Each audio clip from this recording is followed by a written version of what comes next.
Master படத்துக்கு பிரச்சனை வரது புதுசு இல்ல, அந்த பிரச்சனையை தாண்டி அவர் ஜெயிக்கிறதும் புதுசு இல்ல. 2010ல சுறா படம் சுறா த லீடர் அப்படின்ற டேக்லைனோட அனௌன்ஸ்மெண்ட் வந்துச்சு. தி லீடர் அப்படின்ற டேக்லைனுக்கு அப்ப இருந்த ரூலிங் பார்ட்டி வந்து நிறைய கான்ட்ரோவர்சி கிரியேட் பண்ணாங்க. அதுக்கப்புறம் தி லீடர் அப்படின்ற டேக்லைனை ரிமூவ் பண்ணிட்டு சுறா அப்படின்னு டைட்டிலோட படம் ரிலீஸ் ஆச்சு. 2011ல காவலன் படம் ரிலீஸ் ஆகும்போது இதுக்கு முந்தைய படமான சுறா வந்து மிகப்பெரிய ஒரு ஃபிளாப் ஆனதுனால தியேட்டர் ஓனர்ஸ் எல்லாரும் காம்பன்சேஷன் கேட்டு அந்த படத்தை ரிலீஸ் பண்ண விடாம பைகாட் பண்ணாங்க. அதுக்கப்புறம் செட்டில்மெண்ட் எல்லாம் முடிஞ்சதுக்கு அப்புறம் ரொம்ப டிலே ஆகி படம் வந்து ரிலீஸ் ஆச்சு. தலைவா படம் டைம் டு லீட் அப்படின்ற டேக்லைனுக்கு அப்ப இருந்த ஏடிஎம்கே கவர்மெண்ட் எவ்வளவு பிரச்சனை பண்ணாங்க அப்படின்னு சொல்லி நம்ம எல்லாருக்குமே தெரியும். வேர்ல்டு வைட் சொன்ன டேட்க்கு படம் ரிலீஸ் ஆயிருச்சு. ஆனா தமிழ்நாட்டுல 1 வீக் கழிச்சு தான் ரிலீஸ் ஆச்சு. ரிலீஸ் ஆனதுக்கு அப்புறம் மிகப்பெரிய ஒரு இம்பாக்ட் அந்த படம் கொடுத்துச்சு. அந்த துப்பாக்கி படத்தோட ட்ரெய்லர் ரிலீஸ் ஆகும்போது முஸ்லீம் கம்யூனிட்டிக்கு எகெயின்ஸ்டா சில சீன்ஸ் எல்லாம் இருந்தனால அந்த படத்துக்கு மிகப்பெரிய ஒரு எதிர்ப்பு தெரிவிச்சாங்க.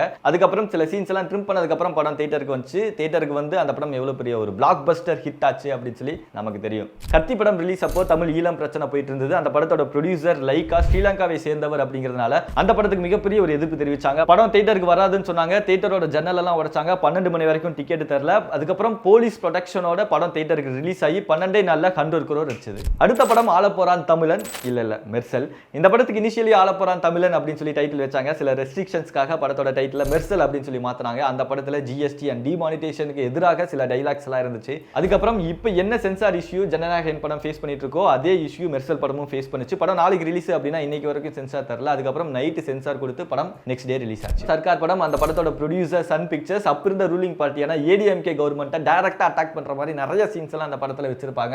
அதனால அந்த படத்தோட பேனர்ஸை கிழிச்சது, ஃபேன்ஸ் எல்லாரும் அடிச்சது அப்படின்னு சொல்லி நிறைய பிரச்சனை அந்த டைம்ல உண்டாச்சு. அதுக்கப்புறம் தான் பிகில் ஆடியோ லான்ச்ல தளபதி சொல்லியிருப்பாரு, போட்டோவை கிளிங்க, பேனர் உடைங்க, எனக்கு அதை பத்தி ஒன்றும் இல்லைங்க, ஆனா என் ரசிக மேல மட்டும் கை வைக்காது.